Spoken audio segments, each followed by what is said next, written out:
Hey guys, what is up?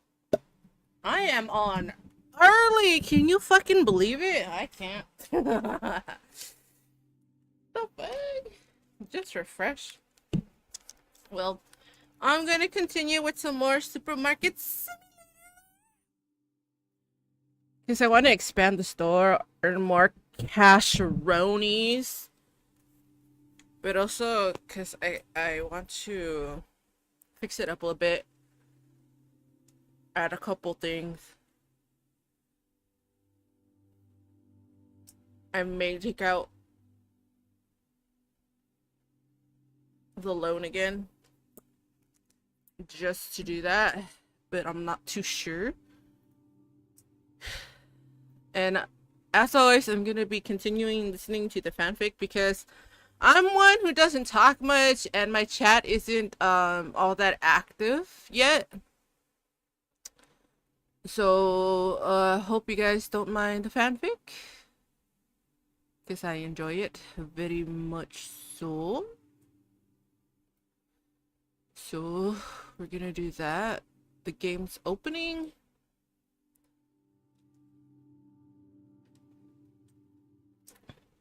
It's taking a minute.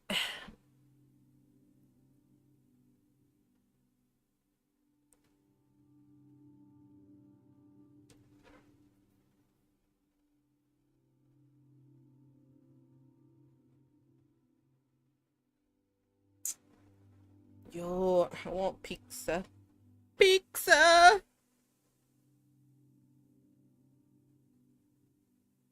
The fuck was I reading? There you go.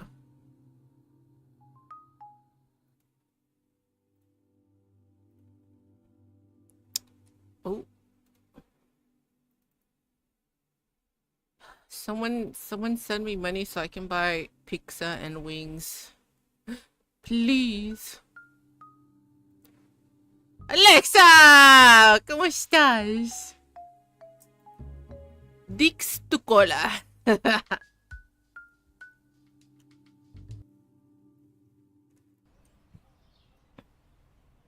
Right, right.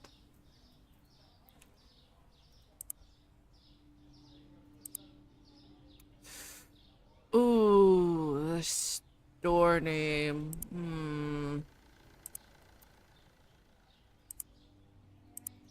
Oh, I haven't been paying my bills? The fuck? Ooh, I guess I forgot. My bad.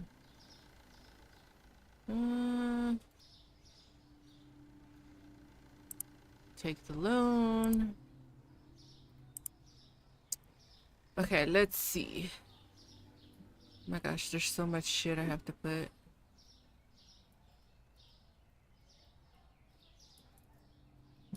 Okay, the soda. Spin it. Ah, no, my box! Oh, that's lost forever. Until I expand.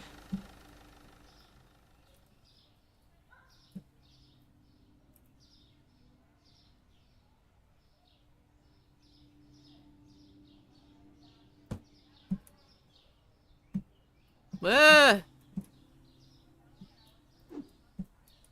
Uh, Pasta's good. Tengo un embole bárbaro, así que me acerqué a ver en qué andabas. Por lo visto estás manejando tu sucursal de Oxxo. Mi sucursal es mejor que un pinche Oxxo, ¿ok? No me metas con ese lugar chafa. Let's see.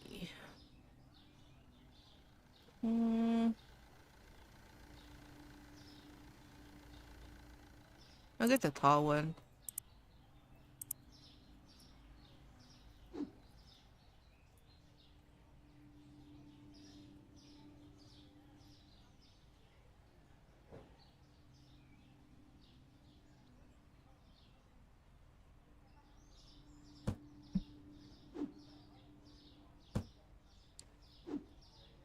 Soda. Claro, claro, mucho, mucho mejor. Y estoy viendo lo que tengo que poner y no. El queso ya está listo. Sí.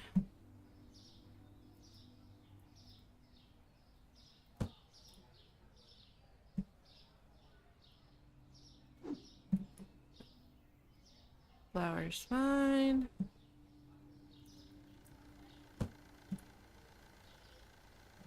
Por ser un lugar de barrio, lo cual le da más de humildad y al ser humilde es mejor, sí es cierto. Que tengan un buen stream, señora. Lastro, muchas gracias.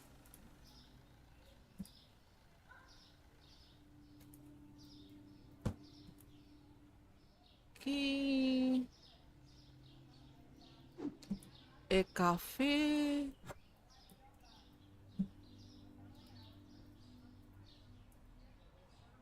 Hmm.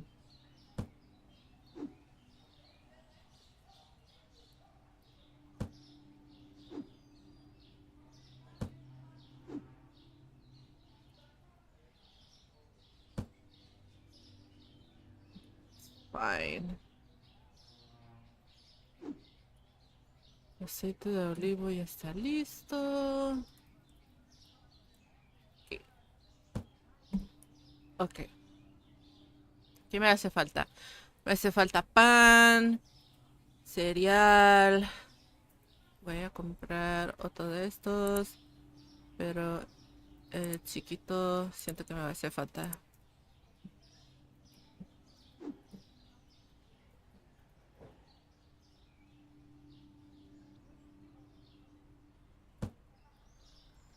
Aquí.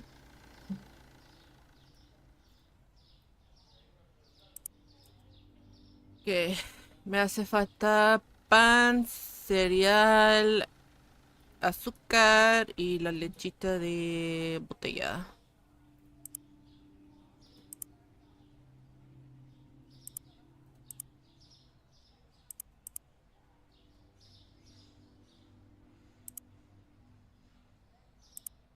Y pan, cereal, aceite, pastas y arroz.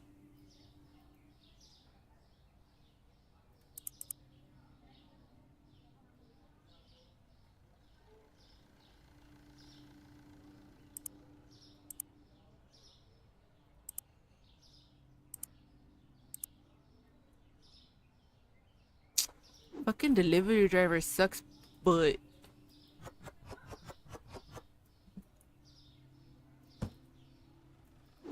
tumbó todo y luego ese güey que me lo choca. Ush.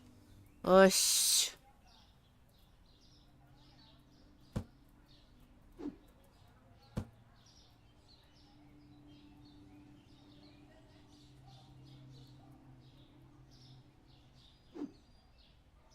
Las cajas chiquitas las voy a poner acá. Sí, sí.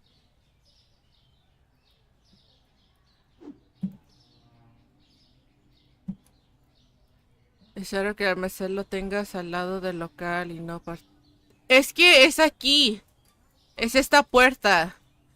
Pero la tengo que comprar y es un dineral para obtenerlo y tengo que estar de cierto nivel.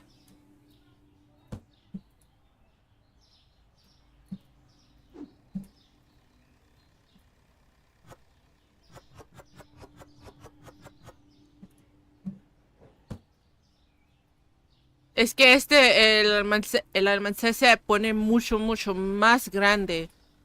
Pero necesito un chingo de dinero.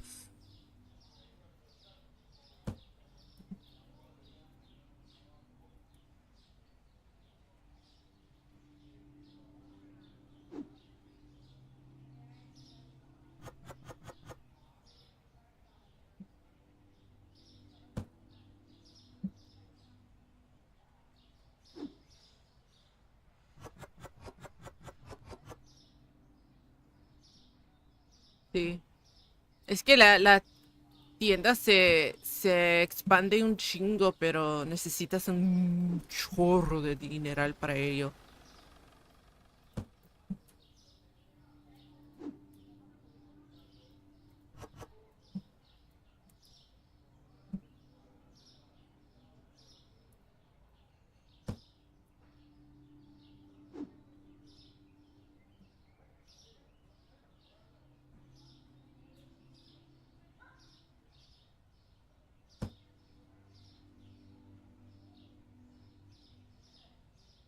Okay, I need peanut butter and all the snacks.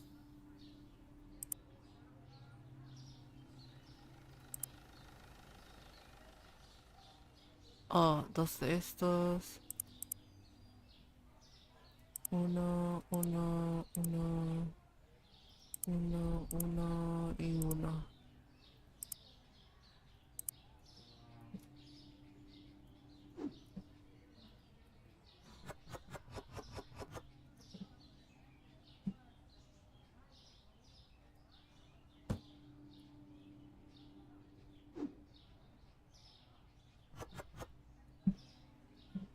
Y necesito ver cuáles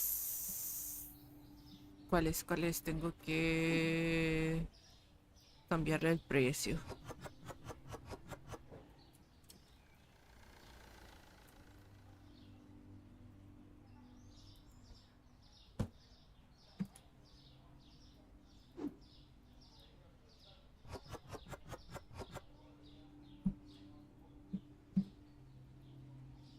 Oh, no. Bueno, hora de ponerlo en el piso. La voy a comprar otro. Mira, pinche cochinos se agarran de un lado nada más. ¿Para qué se hacen?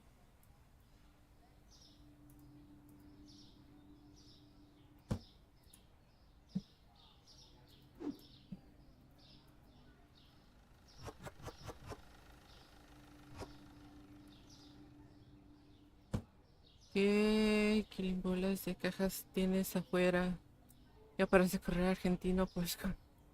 Ya sé, no, a veces dejan los paquetes muy bien, pero la mayoría de tiempo siempre andan así tirados en el piso, pinche delivery driver, valiendo puro ñonga, haciendo sus porquerías.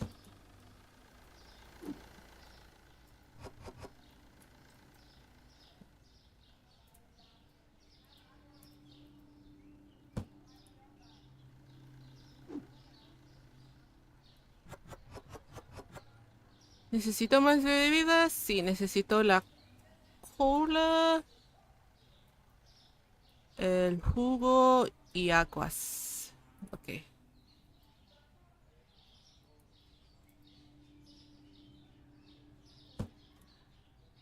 Ok, so es jugo de naranja y aguas y cola. Let's see. Jugo de naranjas, cola, and water. Mira, es que dependiendo de cómo compras las cosas, todo queda balanceado o tumbado en el piso porque la caja más chiquita está abajo. Imagínate.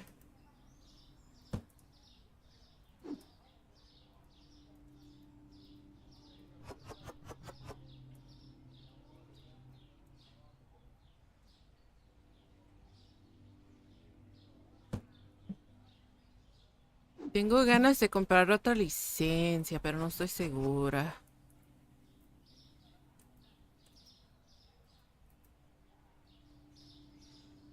Oh, sí, es cierto. Se me había olvidado. And to think that what we've done this bites. No.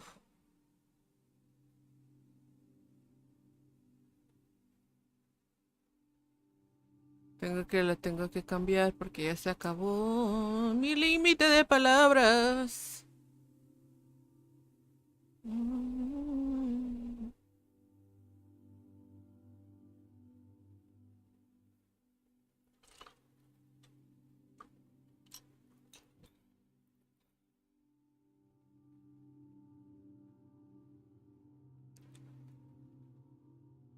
Let's see, ¿dónde quedé?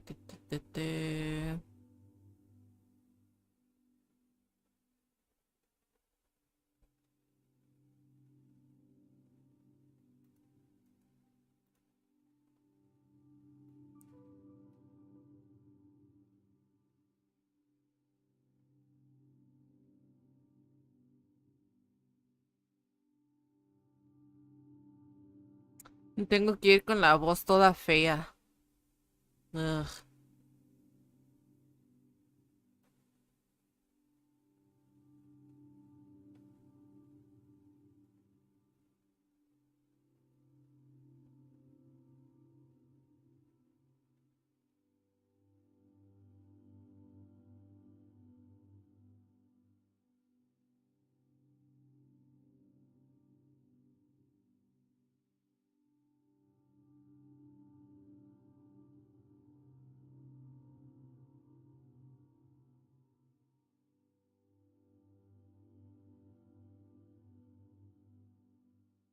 And yeah, think that what we've done so far hasn't done that. Sad. He's probably Logan his head El off. del ya fue, Lasso lo dejo mused. acá nomás total. Meh. La I waved my mina hand después casually. lo acomodas. We've Pues done sí. good. Yeah, and call me an overachiever if you must. But Compró otra I snapped licencia. a finger up. I just can't help the feeling that we can do better. Lasso then proved that a gun could, in fact, shrug if it was so inclined. 750. I'm no expert, but my old masters were assassins. Maybe ya need to put yourself in his shoes. He then grimaced in disgust. Ugly as they may be. Esas I son considered that cosas for a para moment before la nodding to myself, casa. and heading back to the Jabones, desk before limpiadores, sinking papel into de Schwandum's baño, chair. champú. All right, then. Vos tener So, un avatar if I were a piola pero subhuman cero degenerate, pizca de lore. where would Yo I tengo want to un keep reloj pero un my, avatar huh. de 3 pesos hecho I en Gacha slowly Club. allowed a grin to spread over my face as I Ay, felt es que something me shifting. dio hueva hacerle Right where I lore. see the rest of the world, situated. I breathed as I got out of the seat and crouched down, poking at the loose stonework below. Right beneath my feet. Mira, aquí puedo I shot a expandir smirk un over my poquito la shoulder. sección. Lasso, remind me to buy you a week's worth of steak when we get back to Water 7. Praise be to Doggy Jesus. I raised an eyebrow in disbelief. There's a Doggy Jesus. Well, I assume. Nah, I rolled próxima. my eyes before returning my attention to the flagstone. Alright, let's see, shouldn't be too hard to open this, maybe something he'd press with Give me his your heel. money!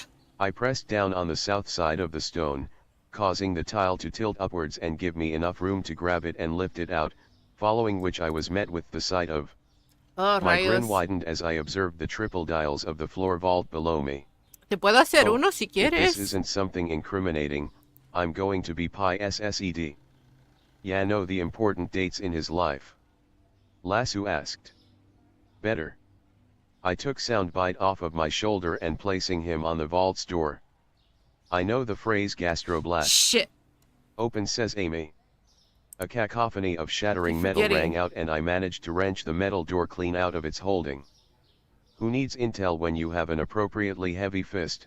Huh. Lasso It's snickered. just a yogurt. Damn straight, I nodded as I returned soundbite to my shoulder. No, I got it. Now, let's see what we have here. I fished around in the safe for a moment, but it ultimately proved to be a needless gesture. After all, the safe only contained one object. I looked over the yearbook-sized black leather binder I was holding with and let out a low whistle. Oh, please be something good, I'm begging you. I muttered as I laid the binder on the desk and loomed over it.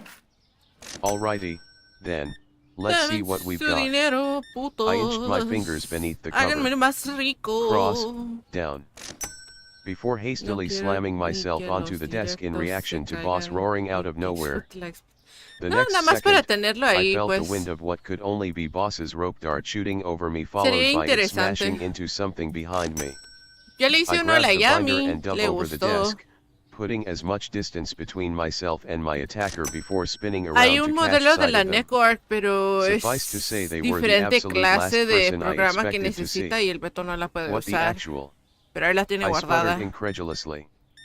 Jabra, I kind of get, but how in the insane blue hell are you still standing? Chapapapa. Fukuro chuckled darkly in spite of how he was waving out a visibly distorted finger. I guess you don't know as much as you think. Well, there's no harm in telling you at this point. We CP9 agents tend to measure the strength of our Sí. agents through the Nada más usage of para what we tenerla call ahí. power levels. Sería un At buen least one proyecto de agent per hacer ahí generation aparte. is required to know the Ahí te technique puedo to mandar calculate videitos. power levels, which Y involves te the puedo other agents mandar striking the imágenes calculator with a significant de, amount of force. de As cosas. such, Tú nomás I've been dime trained so that no matter how powerful a hit is, qué tipo I can take at least one without too de much damage. ojos y cabellos He rubbed quieres. his A ver jaw si lo with a puedo scowl. encontrar. Still, though, your captain was pretty tough, so I shaved backwards at the last moment, to roll with the punch. It hurt like hell and dazed me for a bit, but I still managed to get back up, Chapapa. I see, that makes sense. O sea, qué tipo Just de one more thing, cabello, then. ojos. I nodded in a faux Si los casual puedo manner encontrar before gratis, jabbing my pues. finger at my shoulder Si with the quieres scowl. uñas, How the hell did you circumvent accesorios. soundbite senses? Chapapa. As you said earlier, I am the gossip-loving silent owl, Fukuro grinned tauntingly. We of CP9 are all naturally trained for stealth. I just happen to be more skilled than most. I'm starting to feel rather impotent. Soundbite moaned softly. Don't worry, it happens to the best of us, Boss said dismissively, his attention never swaying from the rotund opponents Bitch! before us. You just want to break your Anyways, fucking if 100, any huh? boys don't mind, I'll take You on this scraggly Ali Doughboy. looking. You all get back to whatever it was you were doing. Sound good. Ugh. I'm content with that particular arrangement. I nodded swiftly. Ooh, thank Go you so right much, ahead. madam, for your Lasso concurred. purchases. Batter up. Appreciating. Soundbite concluded. Fat. Fukuro spat to the side, scowling. Please. Your tenacity has been impressive so far, Chapapa, but the fact is that I'm a master of the 6 powers, and that you are only a martial artist. These is no style in existence that can match it. Counter-example, the wolf Zoan currently out cold after fighting our captain, Boss deadpanned. Allow me to rephrase, then, Fukuro snarled. Your style can't match it? And with that, he suddenly shot towards us, spinning furiously. Shade, iron ball.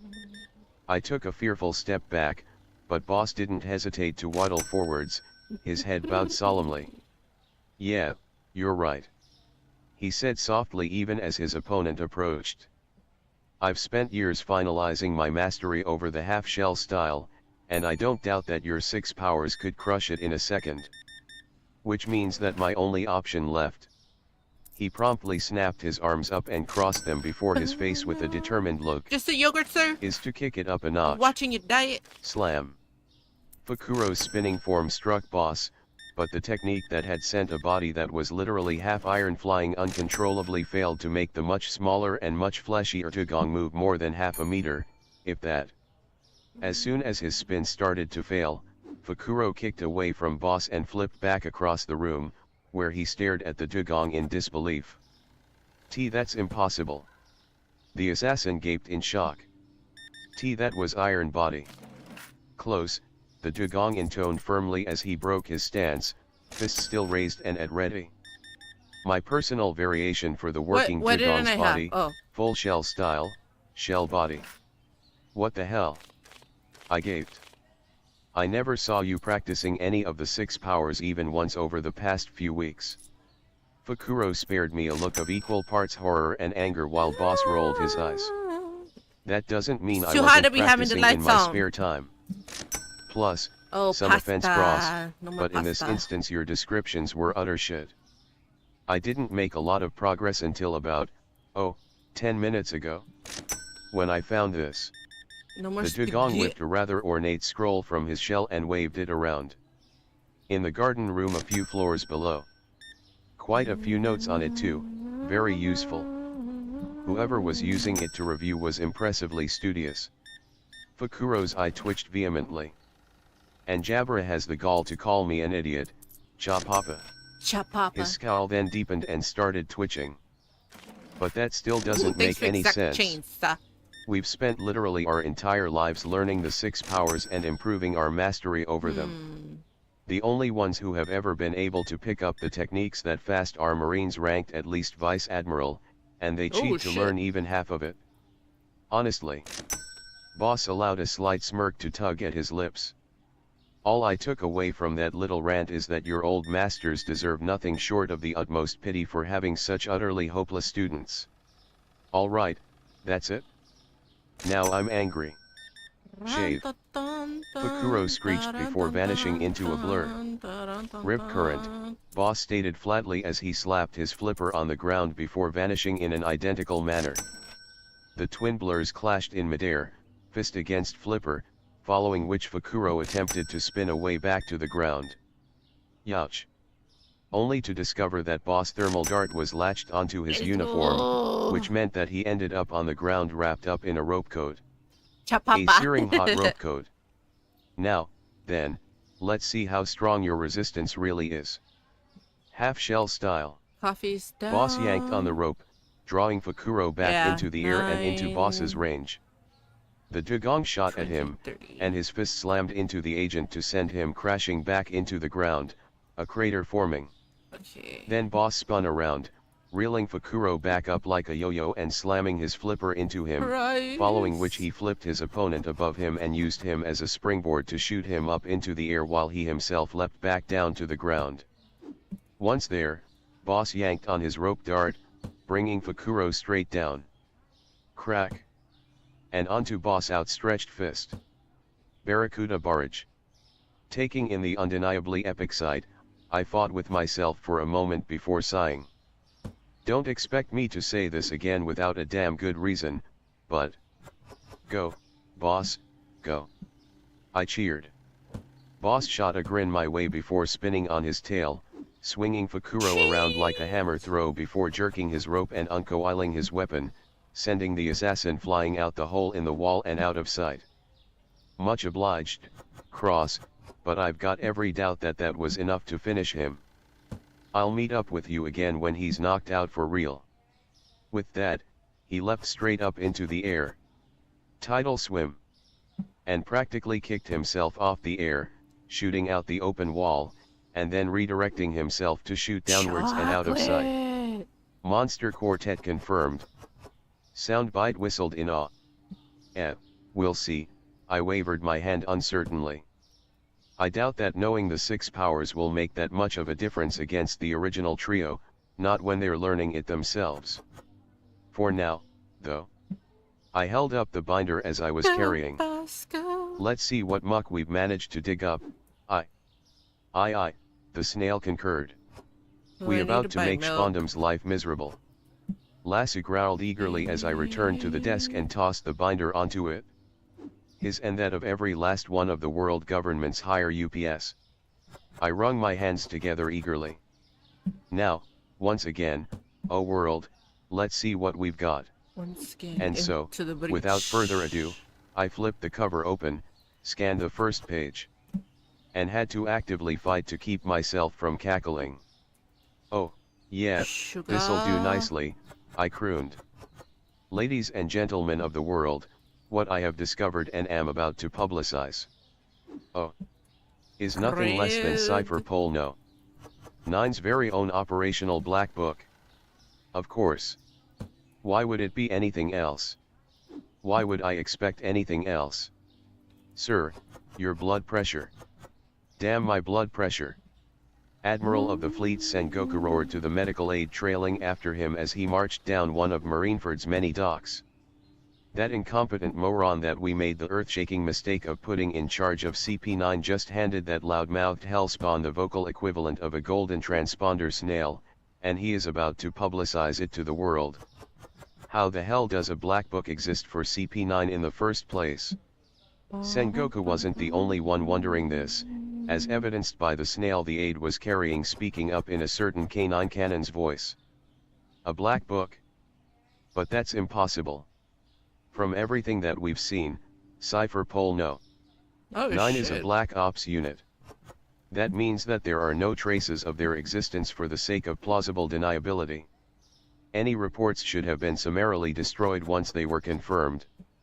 Yes, Lasso, but you're forgetting one very important detail, Cross grinned excitedly.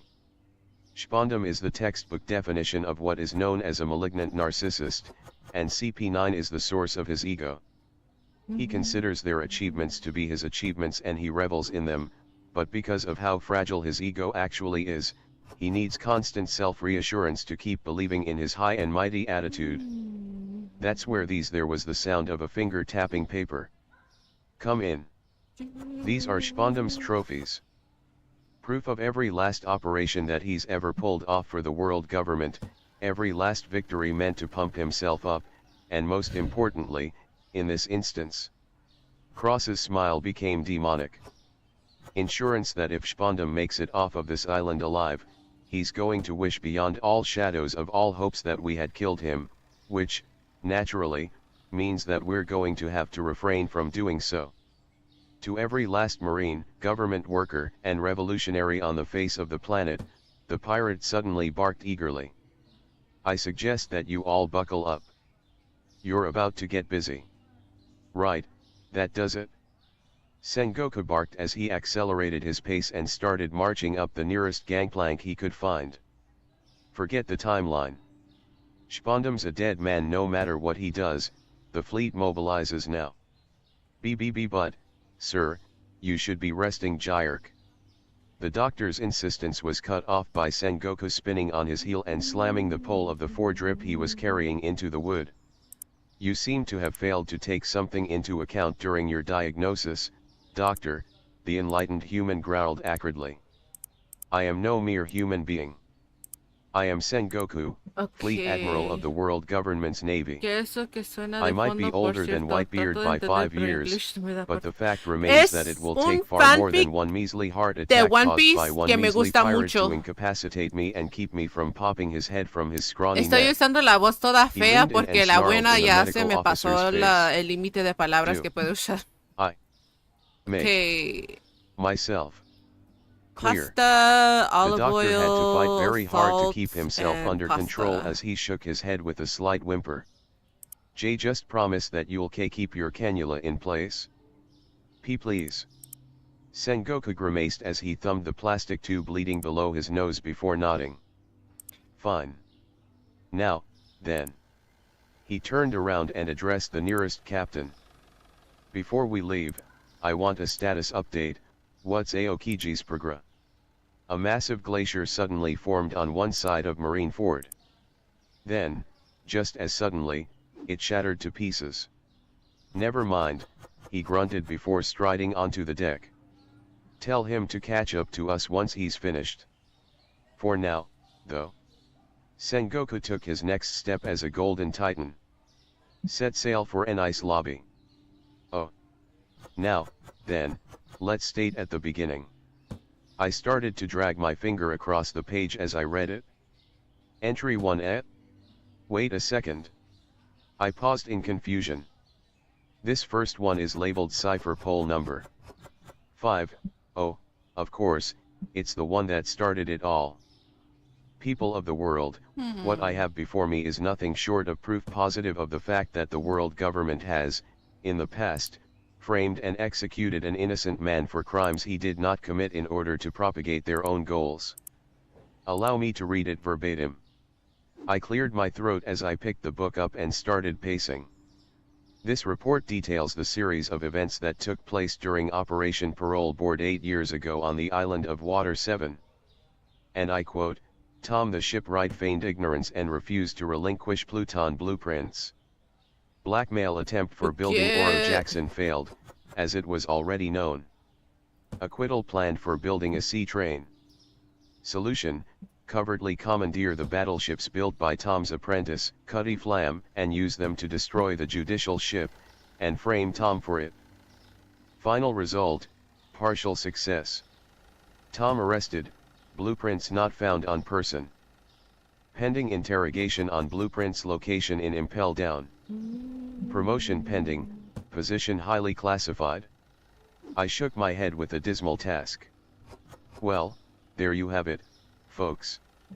Not only did the world government counter-mand their own edict concerning the acquisition and usage of the ancient weapons, an edict they burned O'Hara for, no less, but Hola, they even went so Mikami. far as to attack a vessel directly under their employ to do so. No, I Mayer ask you, Muertos vale if pura this is how ñonga. far they're willing to go No against their hables de own ese people, pedazo de how much farther might they mamada go against aquí. others? Nah, I promptly grinned eagerly esa as está I bien started escrita, flipping está muy ahead. buena. Let's find out. Okay, Oh. I need Oh, flour. now this one sounds like fun. And the milk. Operation Market Failure. Now, let's see. First, there's a list of countries here. If Baltigo had been active a few minutes ago, it was positively abuzz now as every last revolutionary on base noted down every last word that fell from Crossmouth. Dragon himself was mentally checking off the names of the countries, his sense of dread mounting with every name he accurately predicted. Sir, Sabo cast an uneasy look at his superior. These nations, aren't these the members of the Ventruscan coalition? Before. I always thought that the misfortune that occurred all those years ago seemed too spontaneous, Dragon bit out grimly. It would seem my fears were vindicated. Alright, now onto the good stuff. The aforementioned countries were involved in a suspicious trading water coalition. and milk. CP9 sent undercover to investigate. Several traders interrogated and killed. After 6 months of thorough research, the investigation revealed that the goings-on were fully innocuous. Solution: due to being too deep into the operation already, CP9 utilized the worst-case scenario.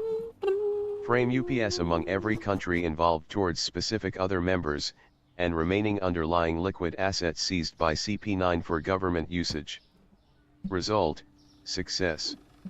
Ongoing war among the involved nations, and all seized assets added to the Celestial Dragon's tribute money. A pause. Mario Well, Moro was I a imagine fucking that that's hot going to mess, piss a few people bro. off. Pichi cochinero. Dragon. I'd suggest clearing your lines, they're about to get very tied up. As if on cue, almost every snail in the room started wringing their transponders off of their shells. Dragon promptly snapped a finger at Koala, prompting her to pause and glance over the stack of papers she was hauling. Remind me, where was the Ventruscan coalition before it imploded? She asked with clear dread. South end of South Blue, Hack provided as he passed behind her. And by that, he dropped a very heavy coat on her head. I mean south. Dress warm. Koala grimaced as she shoved her papers into the arms of one of her nearby comrades and started pulling the coat on. I am conflicted. This is a massive windfall for us, sure, but somehow, I don't think Cross would be that sorry if he knew he was sending me to the South Pole. Be happy now, kill him later. Sabo suggested. I can live with that. Oh. No sé quién Hee-haw. escribió esa porquería. I can only se imagine how arrepiente a overjoyed día de Dragon hoy. must be Pues at this sí, sudden güey. influx of Medio information. mundo sigue hablando de ello. Jeremiah Cross Pinches has just pendejadas cemented a que powerful es. ally. Emporio Ivankov cackled, leading Nukamoland in cheering for him.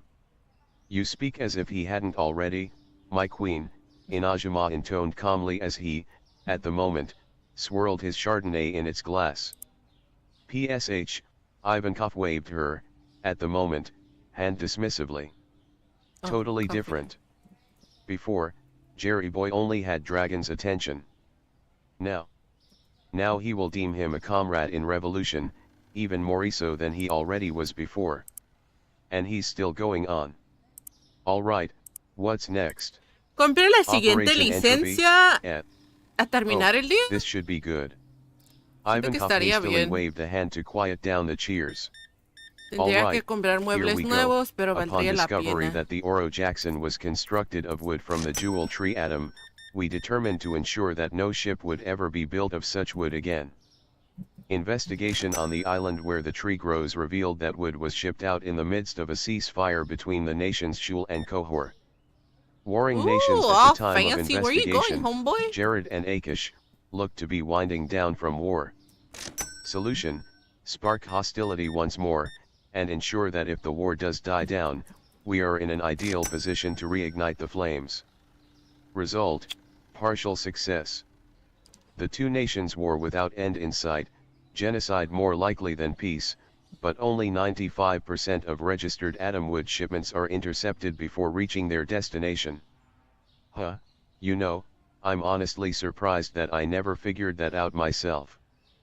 Wars for the tree are one thing, but for them to constantly flare up one right on top of the other? This just makes too much sense. Inajima sniffed contemptuously, Chocolate. condemning so many lives simply on account of what could possibly be done with that wood. Barbaric. Still, though. He paused to take a sip of wine. Now that the world is aware that the blockage in supply is not simply due to the war, perhaps someone will be able to intercept the interceptions. Phew. And I'd bet anything that more than a few of those counter-interceptions will be from our dear comrades on the outside. Ivankov chuckled before raising her glass high. A toast. To our dear comrades managing to get a copious amount of impossibly hardwood in the near future. Kanpai, the citizens of Nukamoland toasted their ruler. Ivankov made to drink, before pausing with a frown. Why do I feel like my boys and I are currently the butt of some big cosmic joke, she muttered. Oh. I continued reading entries for the next several minutes, certain that Spondam's fate worse than death was sealed. Even so, there was one thing bothering me about what I was reading. Every last one of them had been at least partially successful. It made sense, for Spondam's ego, but I was hoping that there would be at least one. Ah, finally. This one seems to have actually ended in failure. I wonder how that happened. Let's see. I muttered under my breath as I scanned over the mission details. Then my eyes twitched. Both of them, one right after the other. Are you kidding me? This isn't corrupt, nor is it even tragic. Pasta. This is just downright pathetic. I can't even read this one verbatim, folks, it's just, well, listen to this, Operation Star-Crossed.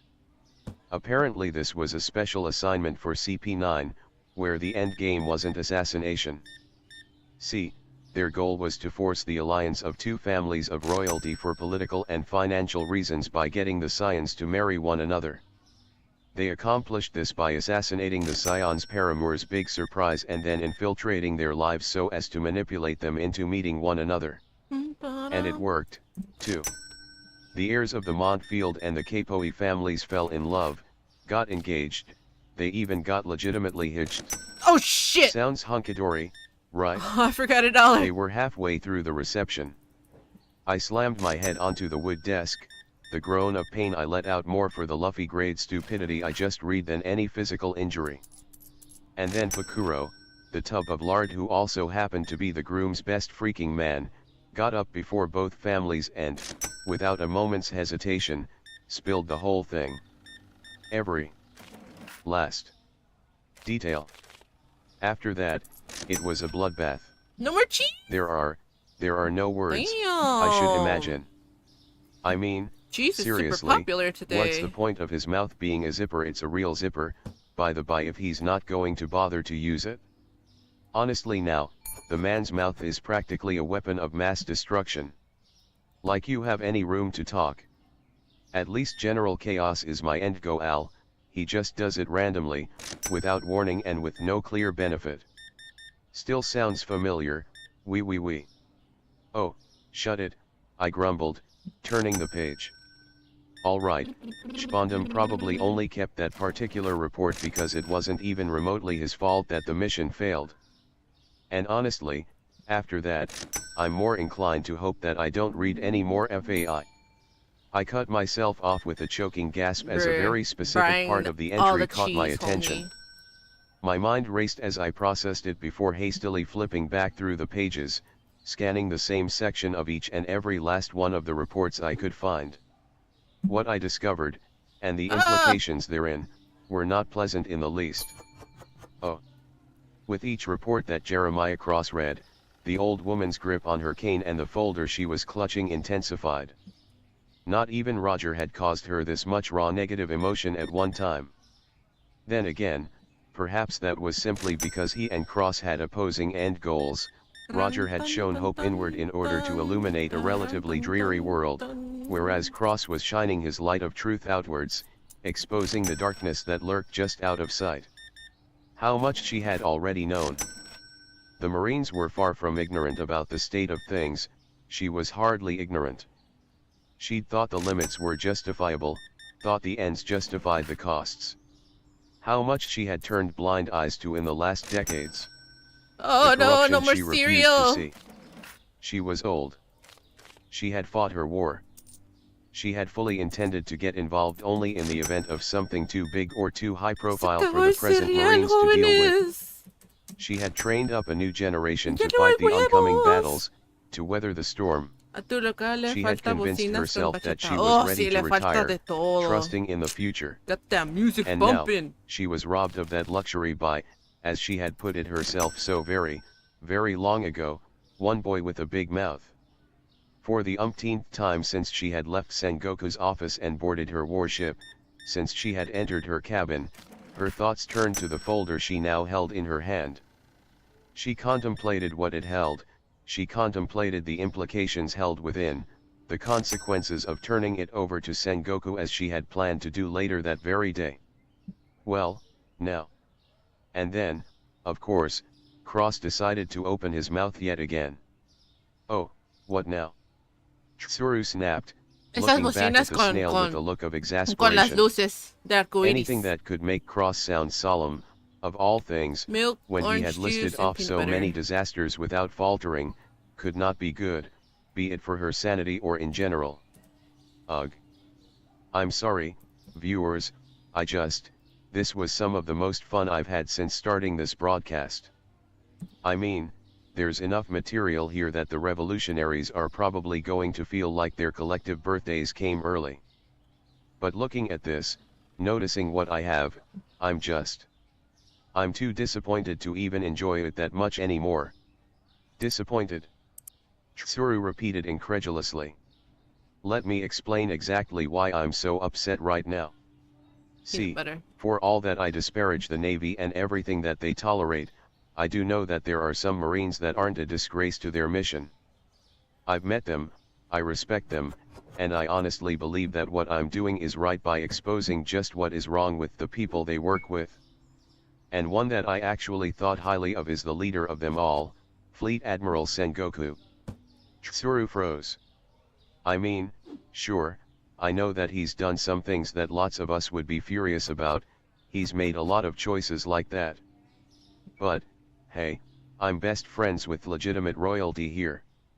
I'm well aware, especially after the events in Alabasta, that that's the kind of responsibility that comes from being at the top.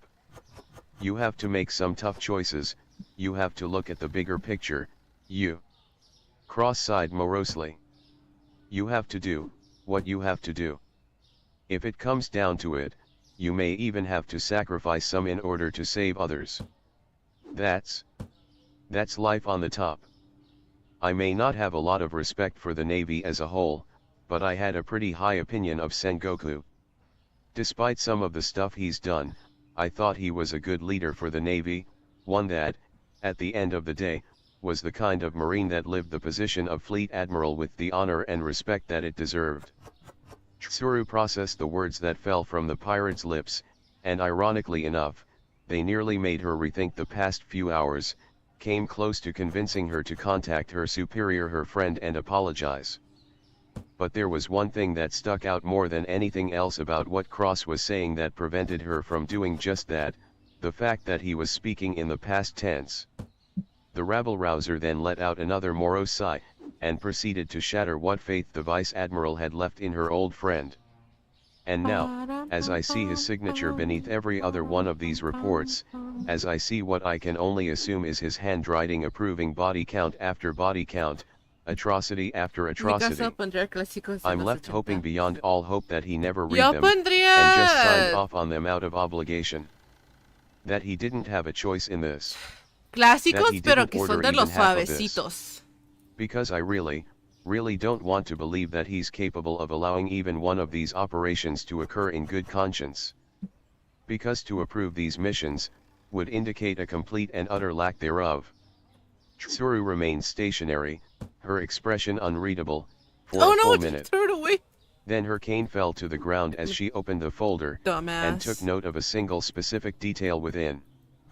The moment she had it memorized, she waved her hand over the sheets and photographs that she had laboriously and Breed. carefully assembled over the last few weeks before allowing them to flutter to the ground, every wrinkle of an imprint and every stain of ink utterly washed away, leaving nothing but blank paper. The next moment, she locked her office door and shut off the SBS. She thought for a minute, determining something, before dialing the number she had memorized. 2 rings later. Capricorn, came a distorted voice, the identity of its speaker impossible to decipher. Aquarius, Tsuru enunciated clearly. I imagine that chain-smoking hooligan friend of yours Cancer and his rather admirable protege Pisces are nearby as well. Son of a bitch, Cross can be a terrifying bastard sometimes, though at least Hina is somewhat relieved that she's going to learn just how he does it. Hina grimaced miserably. But damn it, he is going to be insufferably smug on account of how we didn't even get a chance to do anything. Tsuru promptly felt a sweat drop develop on the side of her head. Ah, what exactly have I gotten myself into? The easily recognizable and sadistic grin that her snail suddenly sported did not set Tsuru at ease. At all. Straw Hat Pirate grade insanity, Vice Admiral Tsuru, Smoker chuckled in a tone that dripped with gallows humor. That is what you've gotten yourself into. Bother. Price. Oh. I remained silent for a second longer before shaking my head as I got my head back in the game. Coffee. Disturbing as the implications were, I needed to No focus. se vendió mucho café. Because in the end, it was now or never. This is it, I thought, my heart pounding almost out of my chest as I glanced back at the book. This has to be it. It's the only chance I'm going to get. After all I've done, after how far I've pushed it, there's no way in hell I can go any further. I swallowed heavily. Here's hoping that it'll be enough. I exchanged hesitant looks with Soundbite before he steeled his expression and nodded firmly. Necesito I then removed him cereal, from my shoulder and placed him on the desk. azúcar, leche, I stared at him for a moment before starting to pace again. aceite de Yours. olivo, I would like to take a brief intermission, mantequilla de if you will, cacahuate, to make a statement of a personal nature. Or rather, not so much a statement as a question. I sucked in a deep breath before forcing a manic grin to stretch on my face for effect, while at the same time struggling to keep the desperation out of my voice. Out of all of those listening right now, there was only one who would comprehend the true meaning of my message. Ladies and gentlemen of the world, I hope I don't need to recount what I've done today. You've all heard it, and unless you have the memory of a goldfish with Alzheimer's, you all remember it. So, in light of that, I'd like to ask you all and especially the one responsible for bringing me to this moment a question. I suddenly jerked at the desk and slammed my hands on either side of Soundbite, glaring him dead in the eyes. Are you not entertained? I demanded. And then, silence. Utter silence. I waited for the longest minute of my life before Soundbite shook his head with a grimace and I allowed my head to hang, sighing despondently as I put my little gray buddy back on my shoulder. Sorry about that, viewers, that was something personal. Anyways, let's just keep moving on, Pichis shall we? mugrosos. The Tirando double mi meaning of producto my por words todos made Lassie lados and como unos Soundbite pichis cringe, puercos. and while I started melancholically weighing just how much value I put in my current lifestyle, I turned the black books page. Alright, let's see, what's next on the menu, huh? Ironic. Operation Famine. Smuggling ring here in paradise, CP9 sent in to eviscerate them, the objective of their operation was. My words died in my throat as I read the next words, followed swiftly by the rest of the report. My comrades remained frozen for what felt like the longest of times as we all processed what we were reading before I slowly managed to turn my head to the side to look at Soundbite, who was staring at me with an equally poleaxed look. Are you thinking what I'm thinking? I whispered numbly. Soundbite slowly shook his head, eyes wide in disbelief. It's insane. So far out there, the chances of this actually working. Are you telling me that this is a fucking coincidence? I hissed desperately. That we find something like this. I slammed my finger on the entry. Moments after we called them out, after we called their bluff. Are you saying that this isn't their M.O? Spaghetti. To AT. It does fit, I guess. Lasso said hesitantly. But Cross, if this doesn't work. It has to, damn it. I snarled. It's all that we have left. It's this, or. I bit my lip in an effort to fight back the panic that was starting to pound within me, and not the good kind. All right, fine, so be it. Chocolate. The dog cannon sighed wearily. But, even if it could work, the fact remains that we need it in the first place. Snacks. He jerked his head at the rest of the room. Where the hell do you propose we look? You already searched this place from top to bottom, and it's not like we're made of time at the moment. I found myself drawn up short as I looked over the ransacked office. Well, I guess if I'll find it. I blinked at Soundbite in confusion. Are you sure? Do you want us to help or? Siempre siendo su pichi Shut up cochinero. already, Soundbite slapped. Ush. I'll find it, end of discussion. Just let me concentrate. I promptly locked my jaws shut as I watched Soundbite screw his eyes shut. The seconds ticked by, but it wasn't long before he opened his eyes again, a dull look in his gaze. To the right of the desk, 7th stone from the wall, where the sword normally stands. I only gawked for a second before Soundbite snapped a glare to me, forcing me into motion so that I was following his instructions. Upon reaching the indicated stone, I made to grab Soundbite off my shoulder. Don't, Soundbite warned me off. He's booby-trapped this one, it'll self-destruct if we force it. He didn't do it on the last one because he didn't want to risk destroying it by accident. Slide it into the surrounding stone instead. I glanced at him in surprise before laying my palm on the stone and doing as he said, sliding it around enough for me to move it a bit and work my fingers in and push it out of the way, exposing yet another safe. This one, though, only had a single dial on it. Let me take a flying guess, 191611444113. I deadpanned as I started fiddling with the knob. Hang on, that spells A, B, C. Lasso muttered under his breath. I input the last number and turned the handle, clicking the door open. Spondum, Soundbite deadpanned. God bless predictable bastards like him. I whispered as I pulled the safe's door open. Within was a single item, but it was all that I needed.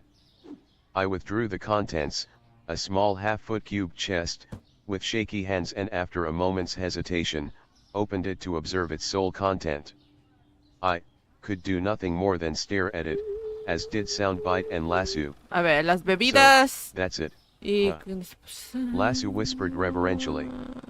Yeah. I nodded slowly before glancing at Soundbite. This'll do it. Cola.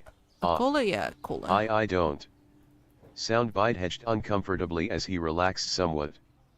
I don't know. It's too hard to. All I can say is that it's real. Beyond that. He shrugged as much as he could. Your guess is as good as mine. I hesitated briefly before scowling and slamming the lid shut. By this. That's good enough. I then stood up and snapped my fingers before rolling my index, which prompted Soundbite to produce an electronic whine. Everyone, it's Cross. A shell. I just found. Kaboom. Fuck Mothering Grizzly Magnum P.I. On a Kit Kat bar. I cursed wildly as I spun my arms in a desperate attempt to keep my footing as the entire fucking tower was shaken by an explosion. Now that would be a find. Soundbite snickered. Who the hell just came this close to knocking everyone in the loose half of the tower into the fucking abyss? I roared indignantly, trusting Soundbite to broadcast my voice for me. My bad ERGH, Cross. My anger immediately evaporated into nothingness when I was answered by a thoroughly pained voice, along with soundbite coughing up a mouthful of blood. Shampoo. Chopper. I breathed numbly. Sorry about that, everyone. Shampoo The para reindeer wheezed manos. coughing up more blood in the process. I used another cherry blossom ack, blast B blizzard. It was stupid, BB, but I didn't have any other choice. Shit, Kumadori. I ground the heel of my palm into my forehead. Damn it, Limpiador sorry, para el Chopper. toilet. I thought that with your new arsenal. No, este es limpiador para el And not toilet. your fault, Cross. Chopper groaned in defeat. Be between my cherry B blossom arsenal A and my new H high quality rumble balls, I had him right on the edge. He shook his head with a grimace. Then he made a run for it and got to the K kitchen. He chuckled grimly.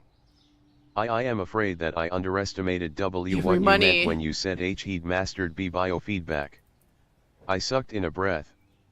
He pulled a Luffy, didn't he? He snapped back to all cylinders in an instant. While I was left running on fumes. Chopper sighed. I am sorry about the blast, it was that or end up a sieve, I didn't think. Don't apologize for saving your own life, Chopper, never apologize for that. I interrupted. You did what you had to do. Bueno, No one can chingo de fault you dinero. for that, nobody at all. Thanks for that, Cross. Our doctor grinned miserably. But please, don't stop me from apologizing for what I'm about to do next.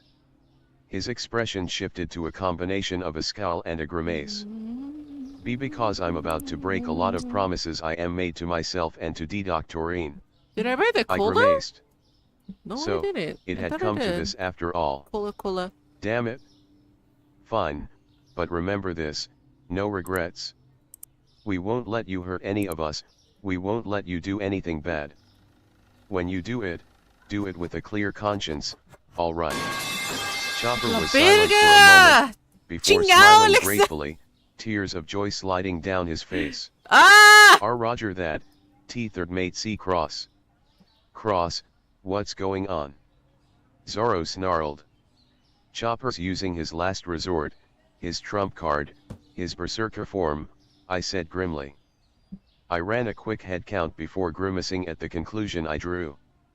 Frankie, I really hope Las that vas a those pagar, upgrades Alexa. you mentioned are as Las vas a super as you say, pagar. because you're the only person available who can contain Chopper once he takes down Kumadori. Is this love? I'm just putting on the finishing touches now, Cross, I'll be Is super. this love that I'm feeling? Ready Is to this go the in love 2 that minutes. I've been searching for? Is You this have love won. for- am I corrected dreaming? bluntly. Is this the There love was a I've been moment of searching for? hesitation, then. Sí, canción bien I'll be bonita. done in 30 seconds. What do I need to do? I took a moment No to me smirk mientas, Alexa. victoriously. No mientas. Yeah, No mientas. now that Sabe was que the lo vas a super. hacer de nuevo. Shipwright I knew. Jay just knocked me into the sea. Chopper groaned. I'm going to be sending my devil fruit into overdrive. The sea will stop me. Got it? Just leave it to me. Got it. Your ¿Ves? friend will be safe with me. Oh, He. María. Sorry to disappoint you, Frankie. Chingao. But the thing is. Yo it. Theory URR. It's time that I end this. Chopper screwed his expression up. I'm not who you should be worried about. A moment of silence, and then. Rumble. Crunch. I slashed my hand Did I across my buy the neck, cereal? prompting soundbite Did I forget to to buy cut the the line. cereal? Not that it did much good, however, seeing as the next second. Gruoarg. The Tower of Justice was shaken by a bone-rattling roar of primal fury, and then the smash of something going through several floors in the space of an instant. Wow, the little guy is seriously out of his mind, isn't he? Frankie muttered nervously. Completely and utterly, and he's not even remotely little anymore, either, I snarled as I wheeled on my heel. Right, playtime is over, I'm gonna grab the black book and... I interrupted myself with a choked cry of shock as I reeled back, on account of me finally noticing the presence of the absolute last individual I would have expected to see in this situation. Hattori responded by Ah! cocking his head to the side, regarding me with a curious, if avian, look. And, do what exactly, he queried. Do speak up, boy, I so hate it when thoughts are ¿Cómo left que tú no incomplete. fuiste? It Está just, toda la evidencia he ahí. ruffled his feathers. Arriba las manos, Irks me, criminal. you know. Guys, I'm gonna have to call you back, I muttered under my breath before glancing at Soundbite. James Spader. Felt appropriate, he muttered back before raising his voice. Libre And for de, the record, de copyright. I don't feel impotent anymore. Now I just feel pissed. Oh, don't worry, I take no offense, the pigeon said dismissively. After all, my species is renowned for being something of a pest, and as a being who lacks a spine on a biological level, it's only to be expected that you feel constantly helpless. Soundbite twitched furiously on my shoulder, but a warning look from me was enough to silence him before I refocused on the pigeon. So, Hattori, what brings you all the way up here? Well, first and foremost, I'll be dealing with this, he replied, tapping his talon on the black book, which I only just now realized he was standing on. Particular breach in operational security. Terribly embarrassing, to be honest, a rookie mistake. Coffee. But one we should have seen coming, I suppose, what with who our director is. He trailed off for a moment before slapping his head with a chuckle. Oh, right, terribly sorry, I almost forgot. I'm also here to kill you, of course. The last line was delivered without missing a beat, as though he were discussing the weather. I swallowed nervously as I fought to keep calm. Is that so? I managed to get out. For all that I was keeping myself marginally calm on the outside, inside my mind was a whirl. In all honesty, I hadn't even considered Hattori to be a possible factor in matters, but really, I should have known better. Oh no, I did. Like it or not, Oh the no, I bird need to was a order more part of coffee. CP9, and doubtless had some training, one way or another. Silly to consider, sure, but considering the current situation, and the fact that half of my crewmates were animals and most of those were self-sufficient? Not a chance of me counting it out yet. Still, Bruh! he was just a pigeon, so with any luck. So, I'm curious. I started slowly, trying to keep my voice steady, even as I inched one of my feet towards the door. Did Spondum order this or? If I could just get out of this wide open room. And then my face proceeded to split open. I blinked in surprise as I watched the blood gush before my eyes. What the? And then the pain hit me. Arg. Cross. Soundbite and Lasucorist. To answer your question, Hattori kept his tone of voice even as he inspected his wingtips, totally uncaring as I fell to my knees and clutched the fucking trench in my face with a howl of pain. It was actually Lucci who gave me this assignment. He wanted to guarantee that you didn't walk away from this island alive. Or at all, really. I'm only too happy to oblige. Big words from a pigeon. Soundbite retorted. The pigeon cocked his head to the side before chuckling dryly. This coming from the snail. Really now, Soundbite, is that the best you have to El offer? precio estaba That little bien. barb failed to meet even my admittedly low expectations, he stated. I do hope that's not your A-game. I accepted this assignment because I was hoping for things to be at least a little interesting, after all, and it certainly wasn't because of Cross. You damn. Shut it. Chingado, I bit Alexa. out through my pain. Lo voy a subir a como Because damn, 10,000. this Vas a shit ver. hurt like hell. The bastard had torn my face open from cheek to cheek and all but cut my damn nose in half. I'd be lucky if I'd ever be able to smell anything but blood again, damn it. Currently, my mind was a whirl as I berated myself for being so fucking stupid. What the hell did it matter if Hattori was a pigeon? He was a pigeon owned and trained by Rob Lucci. I'd forgotten to take into account the fact that that bastard wouldn't have let his pet be anything less than the perfect feathered killing machine, and all because I was so stupid. Yes, give me all your money, sir. Damn it. And that's even more dull, Hattori sighed, sounding genuinely disappointed. Honestly now, if you're going to insist on boring me, I might as well get on to business. Sir, don't bring So me your saying, handies just so I The can pigeon break them, you flapped his piece of wings in crap. order to lift a few feet above the desk. Tempest wing.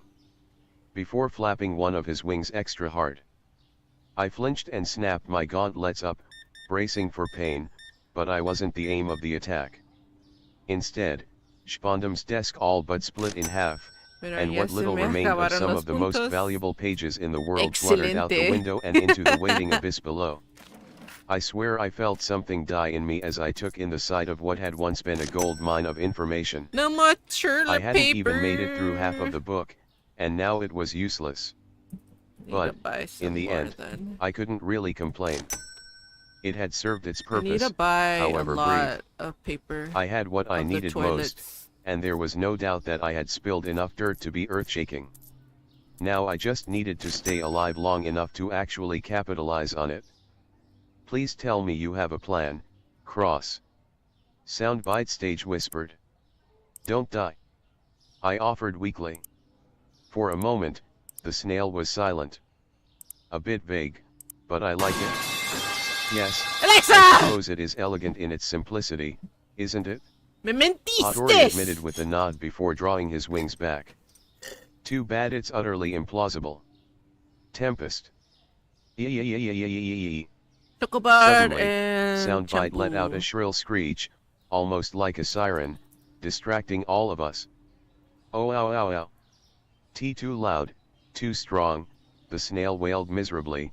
I can't stop it. He did it. That bastard, he used the golden snail. Then Soundbite's expression mutated into a familiar scowl. Oh, now I picked the right snail. Not that it matters anymore, there's no turning back now. I pushed the button. Of all things, I've triggered the Buster call. And he just broadcast that fact to the entire island, if not the world, Hattori observed dryly as he landed back on the remains of the desk. Good God, how has anyone so utterly devoid of intelligence managed to live so long? Motherfucking miracles, is how, I bit out venomously as I pinched my nose together. Honk honk, Soundbite scoffed. Still, I raised my voice as I glared at the pigeon. Any chance of calling a truce just long enough for me to utterly annihilate any chance of Spondam not having the book, nay, the entire library thrown at him when this mess is over and done with? Hattori regarded me for a few moments before casually waving his wing. Oh, why not? Not as though you have any chance of escaping.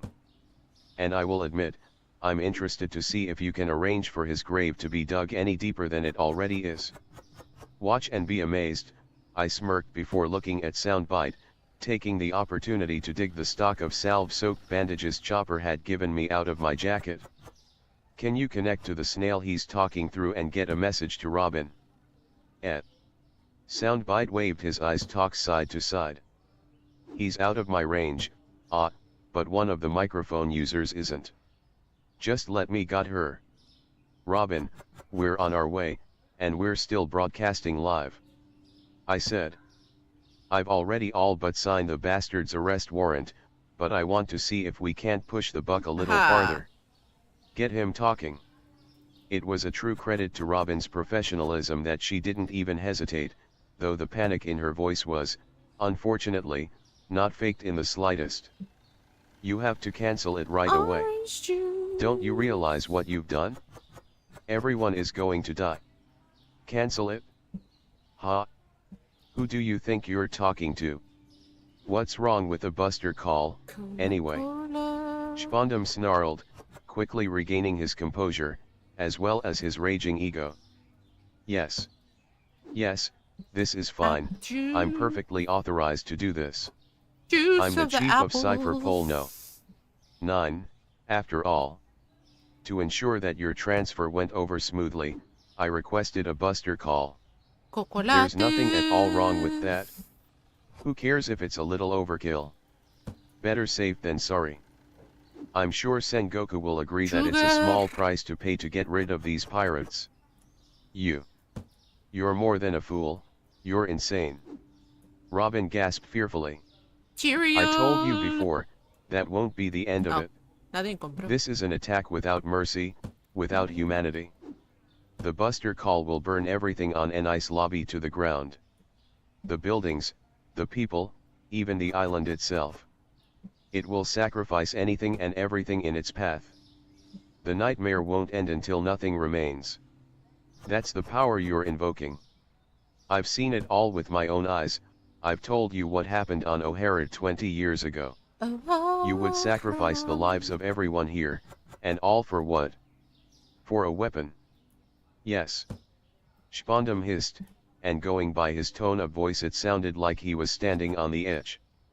The government is well aware of the sacrifices involved, that's how important this mission is. With all the bad publicity we're already receiving, we can't afford to make a mistake. You're the last hope we have of reviving the ancient weapon. Poetic, isn't it? Destruction in order to bring about even greater destruction. The spark needed to ignite the engine of one of the greatest weapons in all history. Those few thousand soldiers should be honored, their souls will be the kindling for the blaze that will burn all evil out of this world. And besides, if they couldn't even do their job and keep your little friends from coming this far and humiliating the world government as they have, they're better off dead.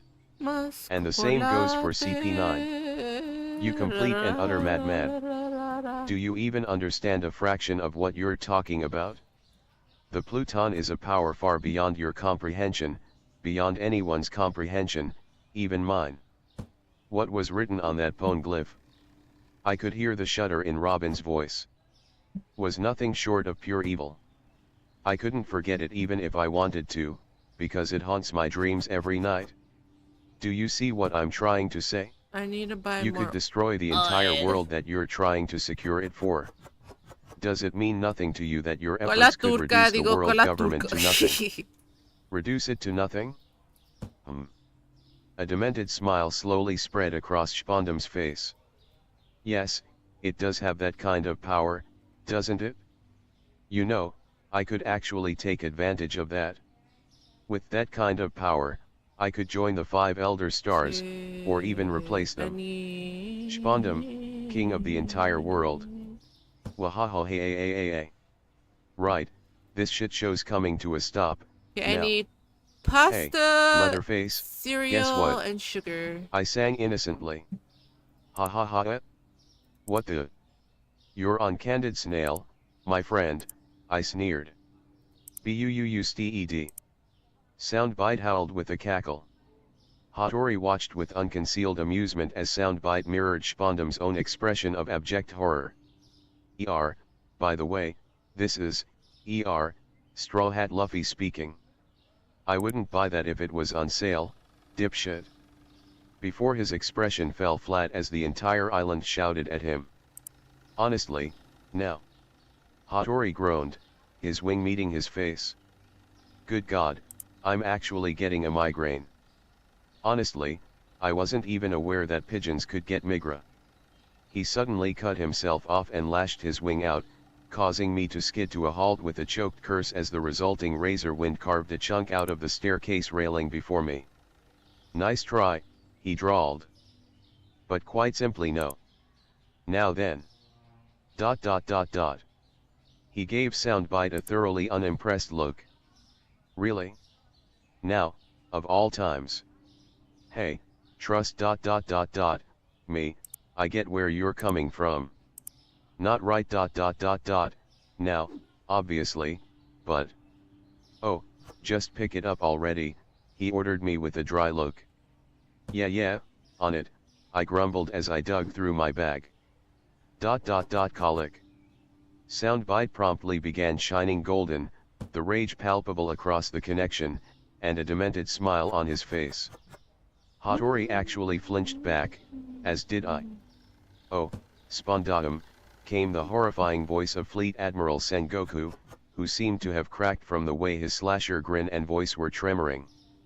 I have new orders for you, straight from the 5 Elder Stars, return to Marine Headquarters immediately to receive, and I quote the Elder Stars themselves, everything you have coming to you. And heaven help you if Nico Robin isn't with you when you get here. Spondum hesitated for a scant moment before whatever delusion he was laboring under reaffirmed itself, and he nodded dutifully. Yes. Why yes, sir. Hurry up, you. Double time. You are to bear witness to me receiving my just rewards. Robin Dumbass. grunted slightly before gritting her teeth and glancing to the side. Well, isn't this a fine development, she muttered underneath her breath.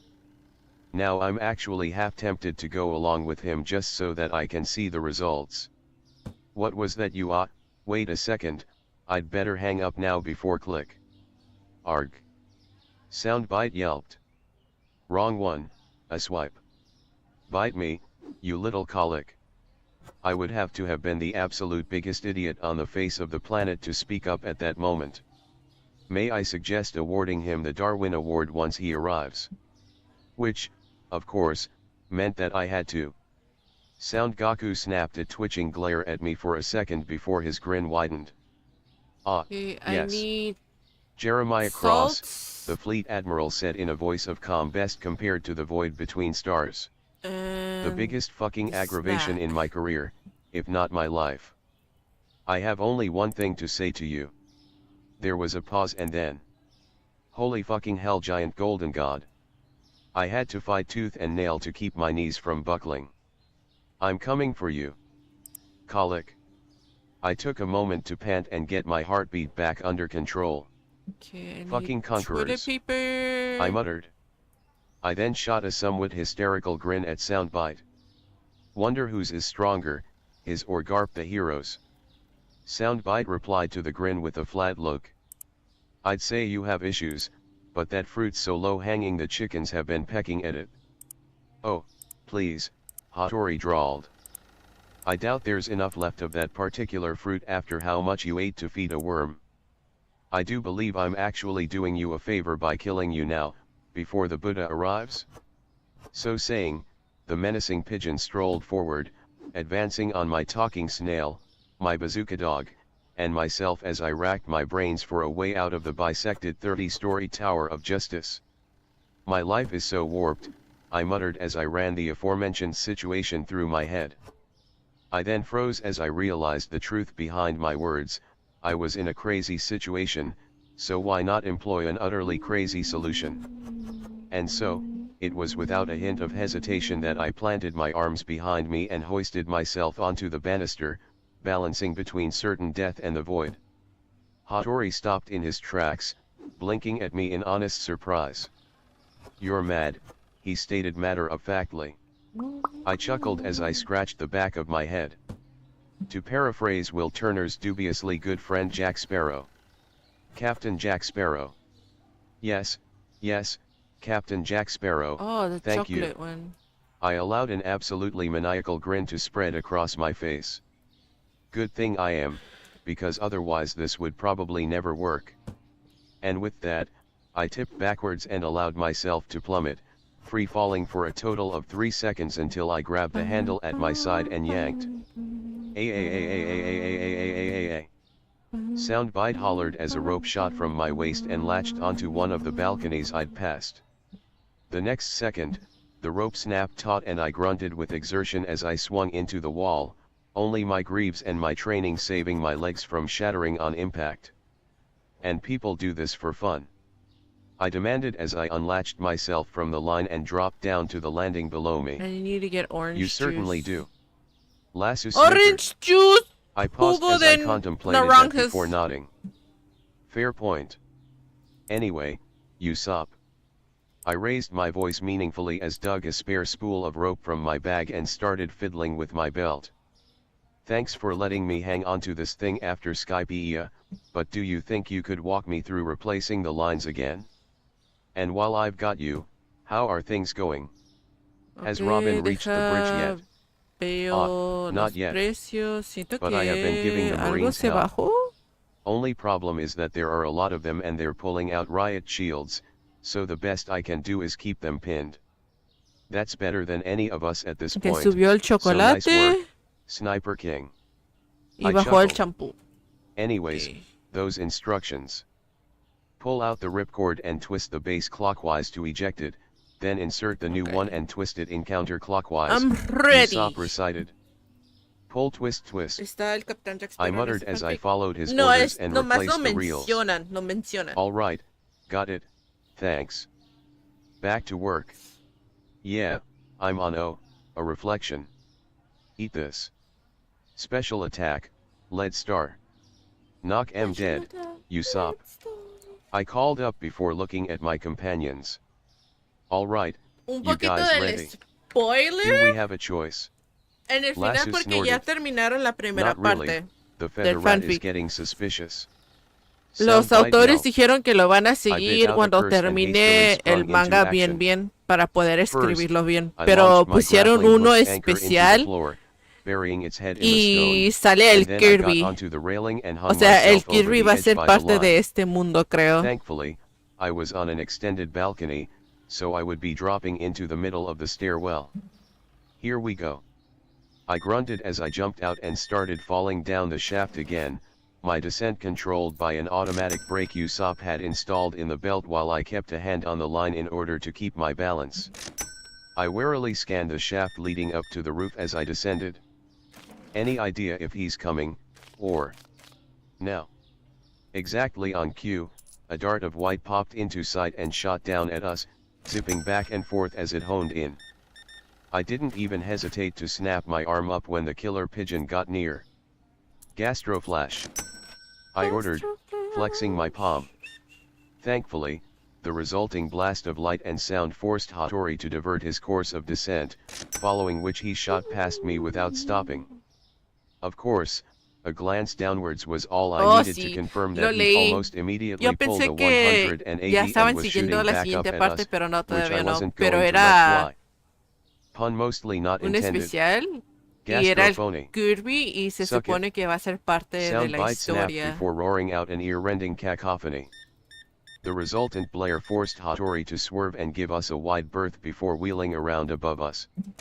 Alright, now unless I miss my guess, he's now going to try to. I was answered by Hattori slashing his wing at my line.